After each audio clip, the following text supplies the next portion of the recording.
¿Cómo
va esto?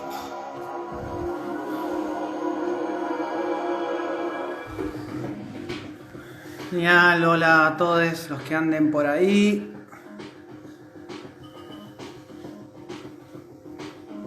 Ahí ya vamos a empezar con el vivo de Sin Urgente. Vamos de 10, se ve bien. No quiero finalizar nada. Voy a seguir acá. Hola Seba, ya te veo ahí conectado. Ahí te voy a mandar entonces la invitación. Antes voy a bajar un poquito la música.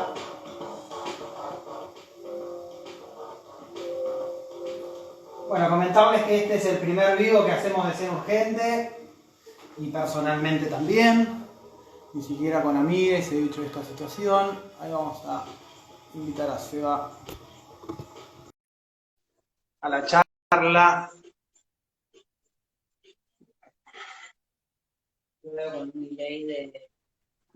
Hola. ¡Aló! Hola. ¿Cómo va? Aguantame que tengo que subir volumen. A ver ahí. ¿Qué haces, Nico? ¿Vos me ¿Cómo escuchás va? bien?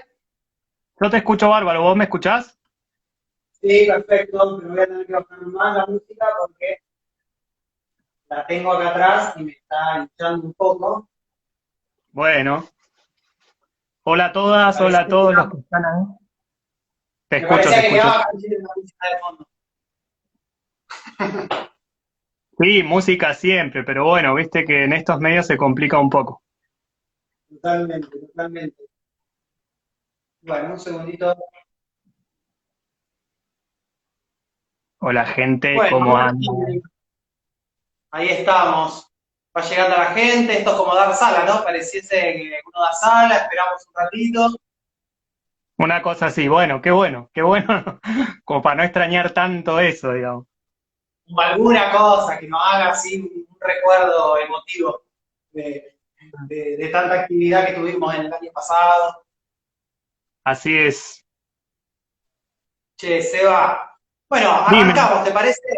¿Te parece dale, que dale. arrancamos un poquito con esta idea de conversar? Surgió a partir del seminario que estamos haciendo con Guillermo Cacache, surgió una conversación política sobre el Instituto Nacional, sobre la actividad teatral, sobre distintos temas que se ve que la urgencia y esta situación que estamos atravesando hace de que estén un poco más a flor de piel de nuevo.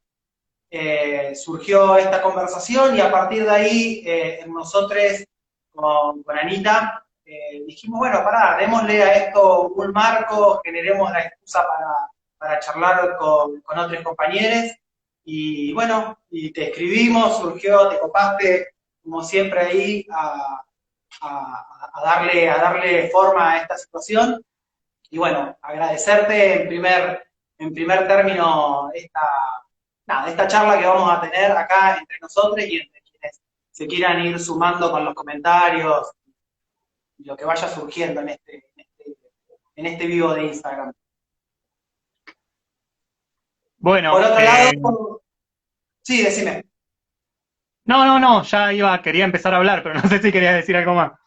Sí, no, yo no quiero decir más nada. En realidad solamente como modo de inicio, preguntarte cómo estás, cómo estás viviendo esta situación personalmente, si tenés ganas de comentar algo más allá de todo lo otro que ya vamos a instalar un poco más, pero personalmente cómo te sentís es una situación particular para todos y me parece que, nada, conversar sobre esto al principio y después darme alguna otra cosa. Bueno, personalmente aburrido. Por un lado, o sea, yo me llevo bien con el encierro. Digamos que practico bastante esto de encerrarme y separarme un poco de lo social, de sociabilizar y demás. Y entonces tengo como mi espacio armado, mi espacio de contención. Me gusta como tener tiempo, digamos, para la lectura, para consumir ficciones, para un montón de cosas que me nutren, digamos, y que por supuesto después me llevan como al ejercicio de la actuación, la dirección o, o la escritura. Pero bueno, nunca tanto, o sea, lo que termina pasando es que todo se vuelve hiperbólico en este contexto, entonces empezás a extrañar. Yo extraño un montón ver a mis amigas, ver a mis amigos, estar en el teatro no haciendo nada, o los fines de semana que estamos ahí en el contacto directo con la gente, ya sea porque estamos haciendo función o ya sea porque nos toca recibirla. Y nada, en esa especie de ritual que, viste que lo escénico no solamente cuando tenés un teatro, digo, no solamente ocurre cuando estás en la escena misma, sino que afuera también, o sea, empieza de afuera. Así que ese feedback y ese contacto con la tarea se extraña un montón. Pero ya te digo, no padezco tanto eh, extrañar otras cosas más que eso. Eso es estar con el teatro en vivo, digamos. Ahí va. Seba, recién mencionabas esto de tener un teatro, vos tenés la particularidad, porque es muy poca la gente que toma esa iniciativa de poner una sala de teatro independiente, es como tirarse medio al medio del mar un poco, y te agarra la situación encima, con deriva, de que al poco de iniciarlo, al poco de mudarse, le contamos a la gente que vos antes estabas en la gestión de Media de Luna, pasan a otra etapa, aparece Deriva, un espacio que por lo que puede ver en imágenes muy grande, muy interesante, y te dejaron con toda la manija esta situación. Nada, Sí, tenía, sí, sí, sí. imagino lo que debe haber sido. Si querés comentarnos un poco sobre ese proyecto que es Deriva y que hoy encima vi que van a proponer algo de manera online, bueno, comentarnos un poco sobre eso. Sí, nunca estuve fuera de un espacio, o sea, mi relación con el teatro es siempre en un espacio, por más que mi participación en el espacio haya ido como mutando o se haya ido como perfeccionando, no me separo, no me concibo como un teatrista por fuera de la producción de un espacio. Estuve en la Conrado, estuve en el Teatro del Viento, estuve en Media de Luna, ahora Deriva. Siempre que estuve en un lugar, me involucré con ese lugar y retroalimenté mi práctica, digamos. O sea, nunca mi práctica estuvo pensada por fuera del lugar en donde yo estaba trabajando y creo que así va a ser siempre. La Casa Estudio, que fue otro lugar en el cual pude experimentar, que fue un proyecto que sostuvimos con amigos y que ahora está volviendo también en un formato virtual.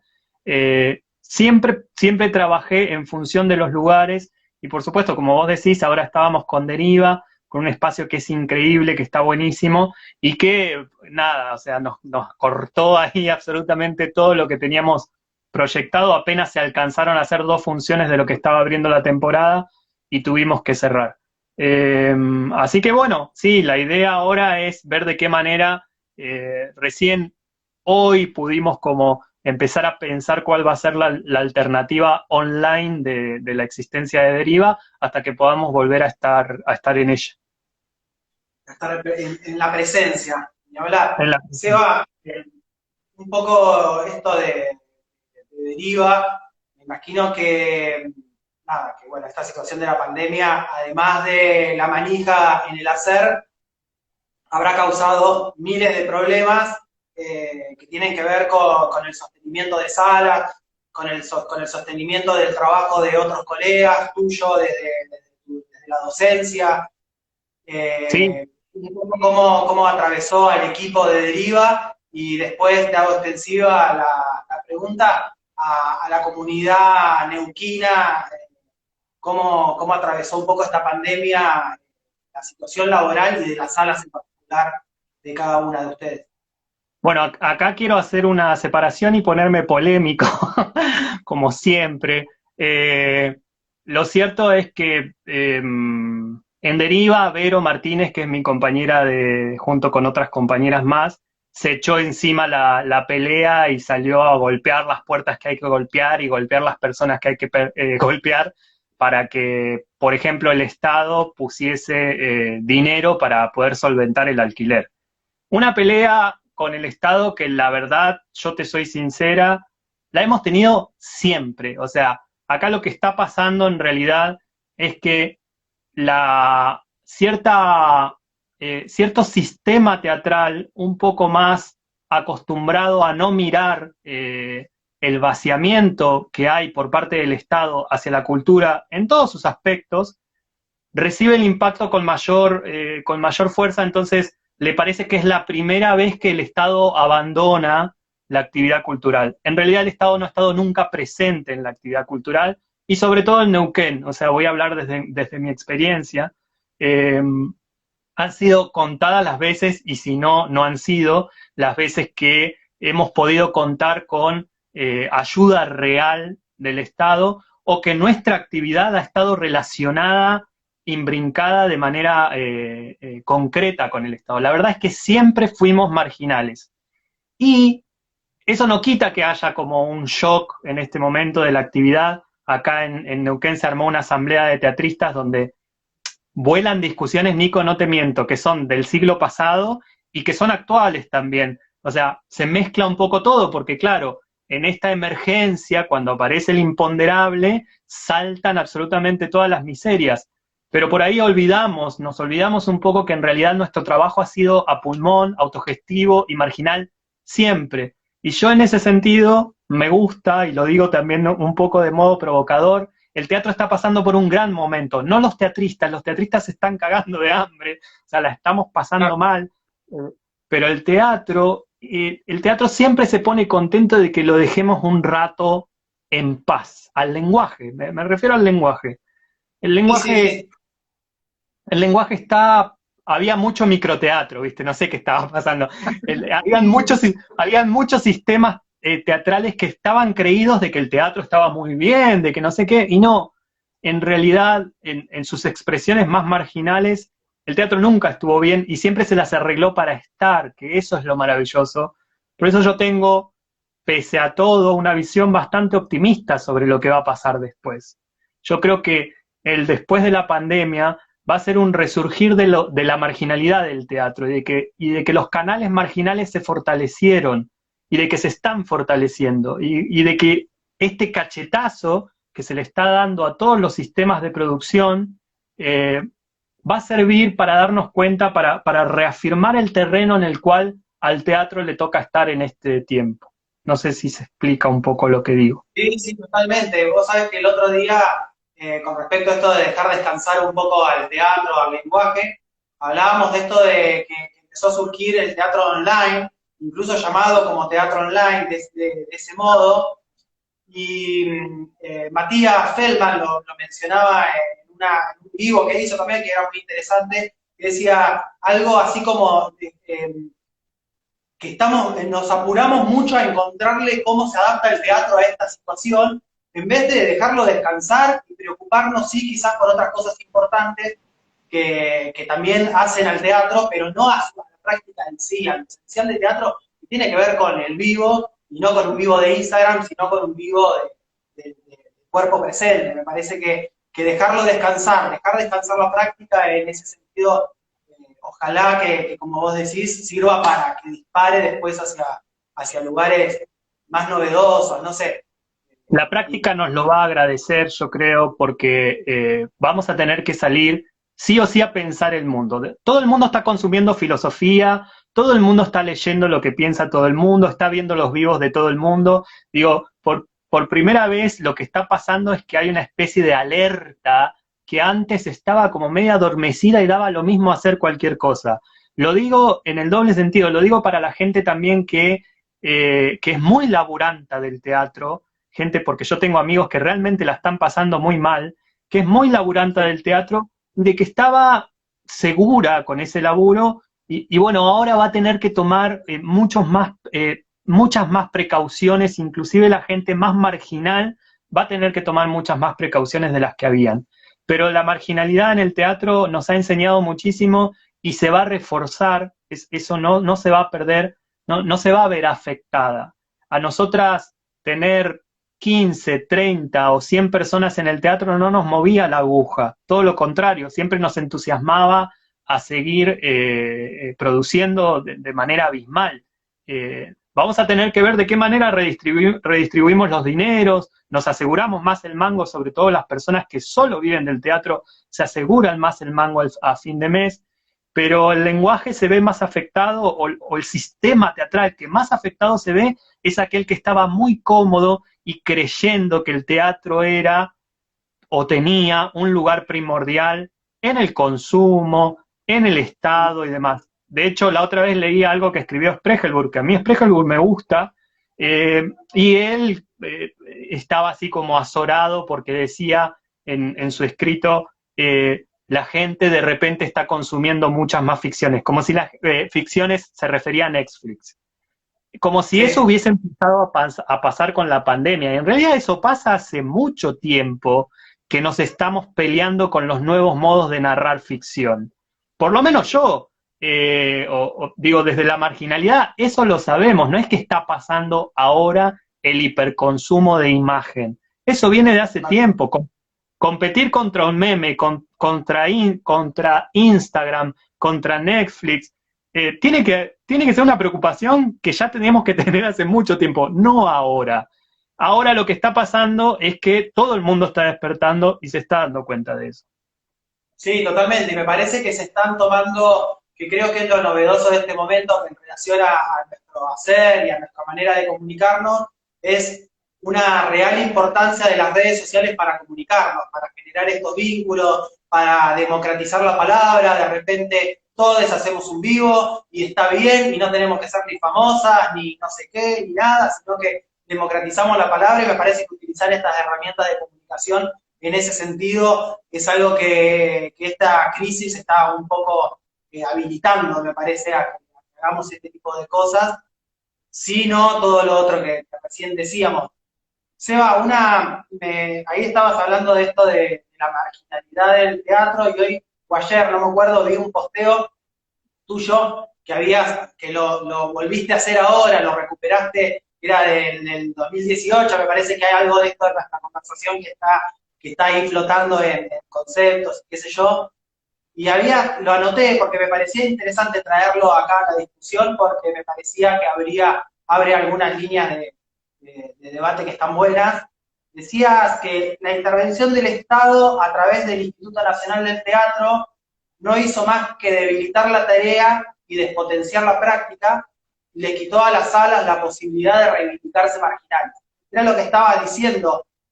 ¿Cómo, ¿Cómo se actualiza un discurso un enunciado tuyo personal en una situación particular? Porque vos a eso abajo tiene una situación particular que pasó, pero me parece que replica tu concepto al hoy. Por eso lo volviste a sacar ahí, a las redes. ¿Cómo se No, actualiza ese debate sobre la intervención del Estado? Sí, hoy todo tiene que ver un poco en líneas generales, más Estado, menos Estado, como ese es un poco el debate general de lo político, ¿no? ¿Cómo se actualiza hoy eso? o sea, me da una sensación de paz haberlo pensado siempre y haber estado preparado para esto. Te digo, Nico, yo no siempre mis fondos dependieron de relación de dependencia. O sea, yo hace muy poco tiempo que estoy trabajando en relación de dependencia. Siempre me negué, siempre mis entradas laborales fueron por la actividad independiente. Pero en un momento me avivé y dije, fuck, estamos en el capitalismo y en algún momento algo nos va a pasar. Entonces, ¿de qué manera me salvo? Y me mandé algunas estrategias y me salieron bien. no estoy reivindicando para nada, digo, el trabajo asalariado, todos los trabajos en este momento, toda la gente que trabaja se está dando cuenta que el mismo trabajo que hace 8, 9 o 10 horas de explotación, lo puede hacer en su casa, porque lo está haciendo en su casa. Todo el mundo se está avivando que, se podía trabajar en casa, o esto que vos decías de las herramientas, se podía editar un video en casa, se podían hacer un montón de cosas, e inclusive esa sospecha empieza a aparecer. La gente que no labura en el teatro, que labura en cualquier otra cosa, los docentes, están empezando a darse cuenta de que, che, no estaba demasiado precarizado nuestro laburo, mirá todo lo que hay que hacer, mirá todo lo que hay que planificar, mirá la cantidad de gente que hay que llegar, mirá la contención que somos para un montón de pibes, pibas, y no solamente hablo del nivel adulto, sino ni hablar en el nivel primario y secundario. Bueno, un montón de cosas que vos decís, no las estábamos viendo. Entonces, ¿cómo se actualiza eso?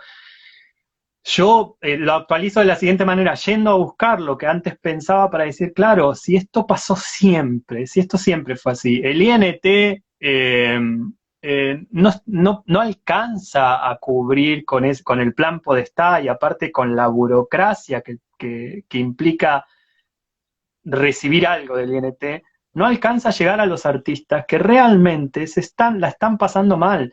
La cantidad de irregularidades que se detectaron ahora en el cumplimiento del pago del Podestá son abismales, son un montón, y no son nuevas, ¿viste? O sea, esto pasó siempre.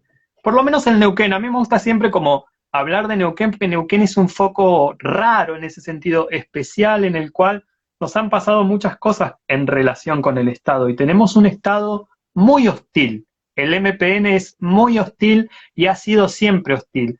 Me da risa porque veo en la asamblea de actores y actrices, veo actores y actrices que trabajaron siempre en relación con el MPN y ahora se dan cuenta que no estaba bueno. ¿Viste? Entonces, la de cosas que destapa esta situación es muy diverso. Sí, cuando vos mencionabas eso de la intervención del Estado, a mí me pasa algo con eso, es que yo personalmente pienso que el Estado debe intervenir y fuerte en lo que es la cultura y el arte especial, digo, el arte como parte de la cultura, no creernos que somos el centro, los artistas de la cultura argentina y mundial, ¿no? Sino que ahí hay un ego que también hay que dejar de tenerlo me parece, tan presente para entender que la cultura es un poco más amplia que nosotros, que nosotras, y entonces me hace un poco de ruido eso, porque yo apuesto a que haya más intervención del Estado, pero que aquellas personas que piensan las políticas culturales sean realmente aptas y representantes de los hacedores, ¿no? Siento que muchas veces nuestros representantes y nuestras representantas, no sé cómo se dice, son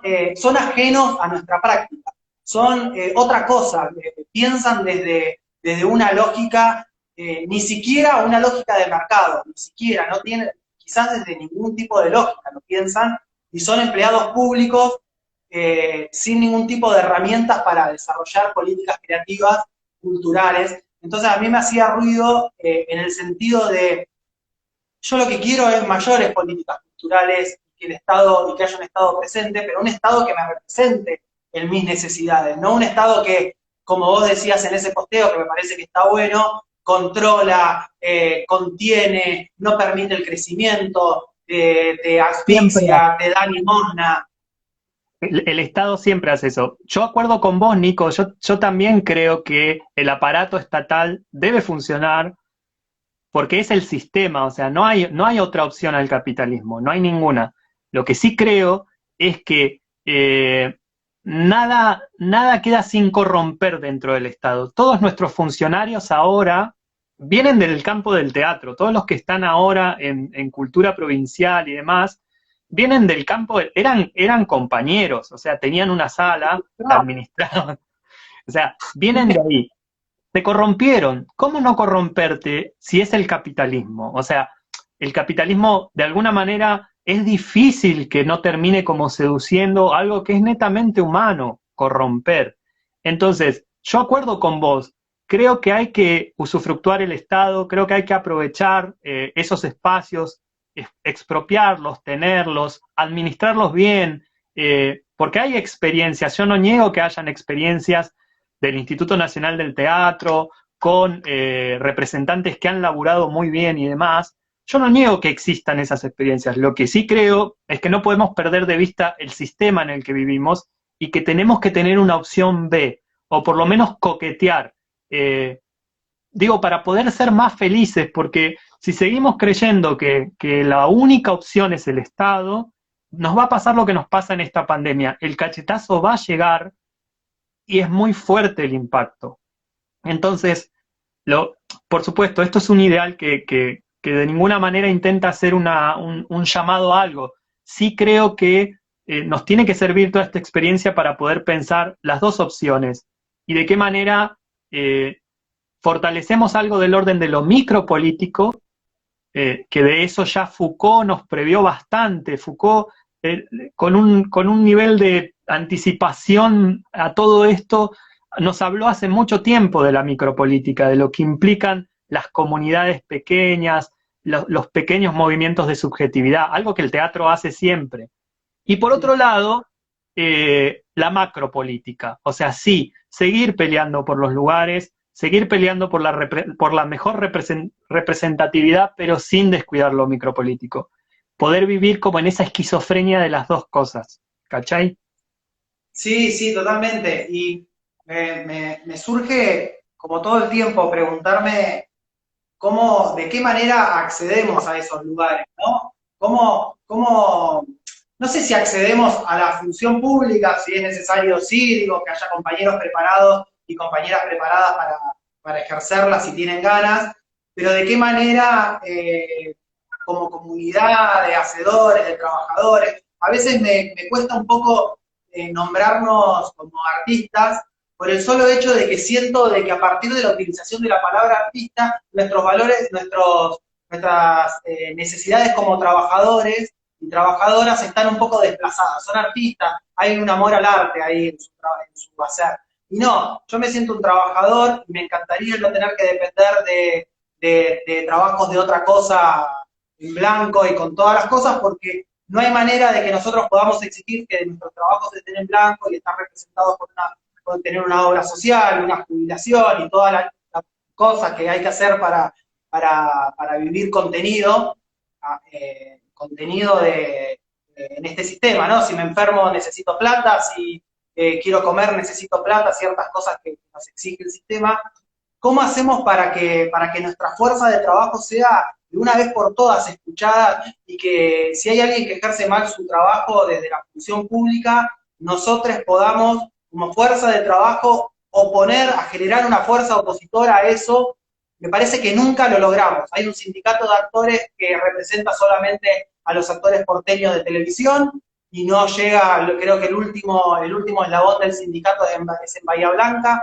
De acá para abajo no hay ningún tipo de representatividad institucional. Son todas después actitudes personales de gente que, che, nos juntamos algunos y qué sé yo, pero que emergen y me parece que desaparecen después. ¿Cómo hacemos para generar una comunidad que no se debata en eso que decía vos recién, permanentemente en lo pasado que ya está bien? ¿Cómo nos repensamos de acá hacia adelante? Lo que pasa es que si ¿cuál es? Es que si la solución estuviese, Nico, estos problemas que vos decís que tenemos los artistas no los tendrían ni los trabajadores de salud, ni los trabajadores de docencia, ni ningún trabajador, porque es un problema que engloba a todos los trabajadores por el sistema que vivimos. O sea, lamentablemente mis respuestas son siempre pesimistas porque por el nivel de conciencia que me ha tocado a mí elaborar en torno al sistema en el que vivimos. La precarización laboral, que quizás se note más en nosotras, existe en todos lados y en muchos niveles. Entonces, lo que está mal es el sistema. Y no vamos, o sea, va a pasar mucho tiempo hasta que este sistema colapse. En realidad ahora se renuevan los sistemas de control, se renueva absolutamente todo. Entonces, esto que vos estás pidiendo, por eso yo hablaba antes de la tendencia a la corrupción. La tendencia a la corrupción es algo que no distingue en la humanidad ni tu rol, ni tu profesión, ni nada. Simplemente sucede y vos terminás corrompiendo a otro. Es como el problema de la violencia, o es como, digo, la violencia es muy difícil extirparla porque es netamente humana. Sí, Entonces, sí, sí, no, totalmente. no, no, es como, digo, todas estas cuestiones exceden un nivel tal que es muy difícil volver para atrás y ponerse de acuerdo y ver de qué manera todo esto se hace, empieza a apaciguarse. Eh, Ahí la, ahí la compa May Aguirre la veo que comenta que es algo totalmente, algo que es parte constantemente de cualquier sector del trabajo, me parece, de verdad, que tiene que ver con los amiguismos, ¿no? Con acceder a puestos de poder y a puestos de decisiones, no por tu capacidad, sino porque sos amigo de tal, porque hiciste la campaña de tal, porque que eso pasa siempre, me parece, y en nosotros, que es un lugar donde no todos, y esto también hay que decirlo, tienen las ganas de ocupar esos lugares, también hay que tener ganas y mucha determinación, más gente que tiene alguna cuestión con los principios, decir, che, yo quiero acceder a este puesto de poder y de decisión, pero sé que una vez que acceda ahí no voy a poder todo lo que tengo ganas, y qué me pasa con esas contradicciones, ¿no? Que esos sí, lugares de poder te empiezan a generar. miren, ustedes están haciendo una removida sin estar en relación de dependencia con ningún organismo del Estado. Eso demuestra que se puede. Por supuesto, no es el ideal, porque a ustedes les encantaría irse de vacaciones a Brasil, tener un jacuzzi, una isla paradisíaca, no sé, digo, un poco lo que a todas. Por supuesto, a todas nos gustaría eso. Pero se puede hacer algo, o sea, ustedes lo están haciendo. Y a veces la subjetividad, ser dependiente del Estado, neutraliza la potencia de obrar, la prepotencia de trabajo, algo que, digo, que existan experiencias como la de ustedes, da cuenta de que aún así, en el sistema en el que vivimos, se pueden hacer las cosas. Entonces, ahí es donde hasta inclusive te lo digo por una cuestión psíquica, de salud mental, física, de motivación, de amor y de lo que sea, no hay que dejar que nos aplaque esa suerte de subjetividad que nos obliga a pensar nuestro trabajo de una sola forma. Por supuesto, insisto, esto no quiere decir que descuidemos esos lugares, que no nos comprometamos y de que no formemos parte del reclamo y de ocupar esos espacios. Pero eso no debe debilitar lo que ha hecho que el teatro exista siempre, una suerte de periferia y de marginalidad, porque el teatro, digo, no olvidemos que existe desde el principio de la humanidad y de que nunca dejó de existir. Ha estado más que nada relegado a ciertos lugares de ocultamiento, como pudo haber sido en el medioevo o como pudo haber sido en lugares en donde ha estado prohibido. Pero siempre el ser humano se las ingenió para expresarse escénicamente, ritualistamente, o sea, o del modo en el que sea. Y eso no va a cambiar, no va a desaparecer nunca ese carácter fronterizo, diría Sinisterra, del teatro. Estoy optimista, Seba, yo, a diferencia del resto, estoy re optimista. bien, bien, bien, bueno, está bueno, yo también soy optimista, yo siento que las ideas que tuvieron aquellos que creyeron que el teatro ahora se transformaba en un mercado virtual, me parece que no va a llegar muy lejos y ojalá que toda esa creatividad y esfuerzo que se está poniendo ahí la podamos canalizar en lo creativo después de nuevo. Ojalá que salgan cosas Mira, que de esto Nico, nos queden marcados. Perdón. pensar que el teatro puede llegar a mutar a lo virtual o digitalizar es una falacia total, como pensar que el sexo puede llegar a mutar a esa forma, porque hay cuestiones inherentes al ser humano que tienen que ver con el contacto, con estar con otro cuerpo y demás. En eso el teatro se parece mucho al sexo, la experiencia que se tiene del contacto entre los cuerpos, de la presencia de los cuerpos en una fiesta, en una bacanal, en ese acto dionisíaco que es la presencia de estar en el teatro, es irreemplazable. De hecho, el teatro ya se digitalizó cuando apareció el cine, digo, el hermano bastardo del teatro, que ahora es un gran imperio, fue la primera mutación que tuvo el arte escénica y que ya tiene su lenguaje de cámara, de plano, de corte, de edición, de montaje. Digo, escucho mucha gente y me enojo. La otra vez me llamó un amigo y terminé peleando diciéndole, porque mi amigo me dice, bueno, no sé, el teatro, quizá el lenguaje es hora de que mute a lo digital. Le digo, ¿qué decís? Ya mutó a lo digital. Ya existe la televisión, existe el cine, existe hace mucho tiempo, de principio del siglo pasado, y el teatro, la especificidad del teatro no va a desaparecer nunca. Es más, se está volviendo cada vez más exquisita en el sentido de que van a ser muy pocas las experiencias como las teatrales, las experiencias que queden en las cuales se demande la presencia de los cuerpos. Y en eso el teatro va a ser casi única. Por eso vuelvo a insistir, es un buen momento para el lenguaje teatral lo que está pasando, porque su especificidad lo va a hacer único. Va a ser único. Totalmente, totalmente. Hay un nicho ahí, hoy, ayer veía una serie que decía, el nicho es no sé, como decía, como, la posta está en el nicho, ¿no? Y nosotros cada vez vamos a hacer un nicho más grande y me parece que hay que cuidarlo en esa presencia que se va a venir en cualquier momento, tenemos que ser optimistas de que vamos a poder estar ahí reabriendo los espacios que aguantaron esta situación o reabriendo de alguna manera los espacios. A ver, se cortó. Tenemos tranquilo. Estamos teniendo problemas con Seba.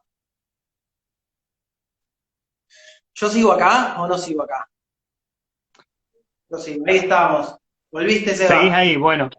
Sigo bien. No, te decía, bueno, esto que me parece que un poco lo charlábamos el otro día con Anita, ¿estaremos en la presencia o seremos clandestinos? Si no se puede más, si nos dicen que no es posible más por las distancias, por la salud, más clandestinos de lo que ya somos, porque ustedes estaban haciendo teatro en su casa, como digo, más clandestinos aún. No había que decirlo. Por eso digo, insisto, nosotras, quienes ya entendemos la clandestinidad, vamos a salir fortalecidas de acá. Más allá de la angustia, yo no digo que no nos angustiemos, nos angustian muchas cosas. A mí me angustia que tener amigos que la están pasando muy mal.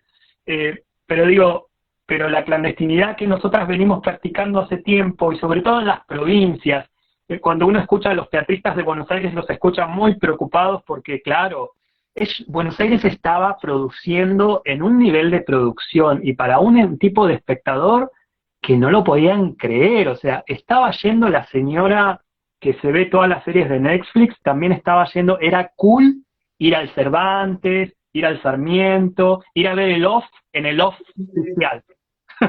El off en el oficial, le decía yo. Estaba como copado eso. Pero las expresiones marginales estaban en otro lado y en las provincias siguen con ese nivel de marginalidad.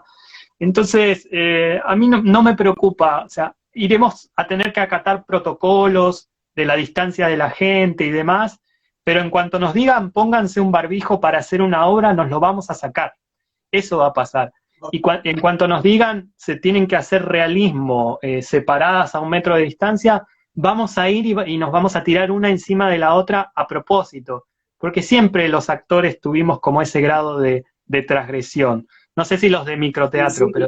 pero los actores sí. Seba, para ir terminando un poco la idea, en un principio surgió como esto de teatro, política y mercado, que en realidad es todo, porque estamos atravesados todas las cosas están atravesadas, no tanto por el teatro, pero sí por la política y el mercado, así que cualquier charla venía a cuenta del título, pero me parecía después que empezó a tomar un poco más de relevancia hacia dónde creemos que es la salida, si hay una salida hacia algo, la salida pensándolo ahora sí un poco más en términos pandémicos, ¿no? Esto, el 10 de mayo, dice Alberto, se levanta la cuarentena y qué sé yo qué goma, ¿qué hacemos con esto, no? ¿Hacia dónde disparamos? Todo todo quede igual, todo, no cambió nada a partir del día 1 de post pandemia, o tenemos que realmente el día que nos podamos encontrarnos de otra manera un poco más maduras y pensar hacia dónde vamos en comunidad. La salida es, insisto, la marginalidad.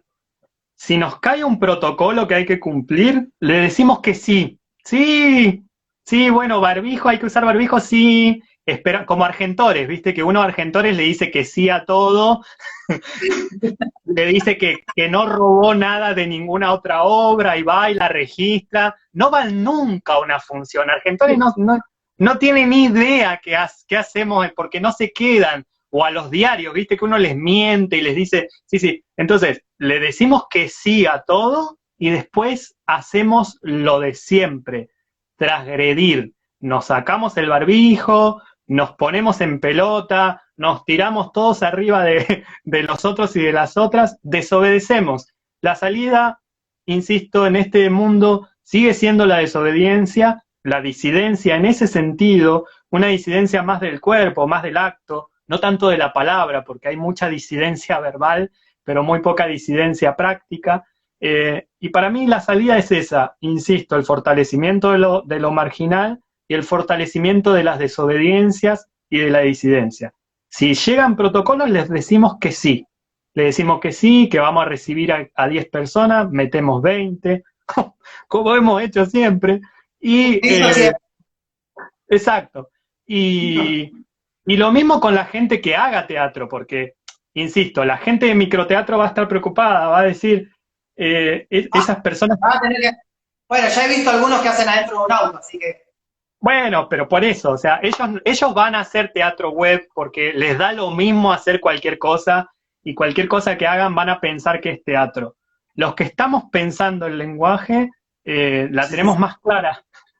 La tenemos más clara. Leo ahí que dice que el señor de los protocolos se unió a la charla. Se unió, pero a él tampoco le importa. Mira, no hay nada más aburrido que el teatro para la gente legal. Para la gente legalista, ni siquiera los representantes del INT van a ver teatro. Entonces, no, les aburre, no son el público. Y el público va a querer ir ahí, porque va a ir a ver algo que no está viendo en ningún lado. Entonces, la salida es esa, ¿eh?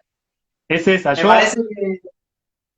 Decime, yo voy a apostar para que ustedes sigan en su casa haciendo el teatro que hacen, sigan pensando sus dramaturgias ahí. Los videos que hacen, chicos, están buenísimos, tienen ahí una dramaturgia en potencia impresionante, Anita. Anita impresionante tirándose a las hojas del vecino. Digo, esas cosas tienen un valor inmenso y son las que van a perdurar como han perdurado siempre.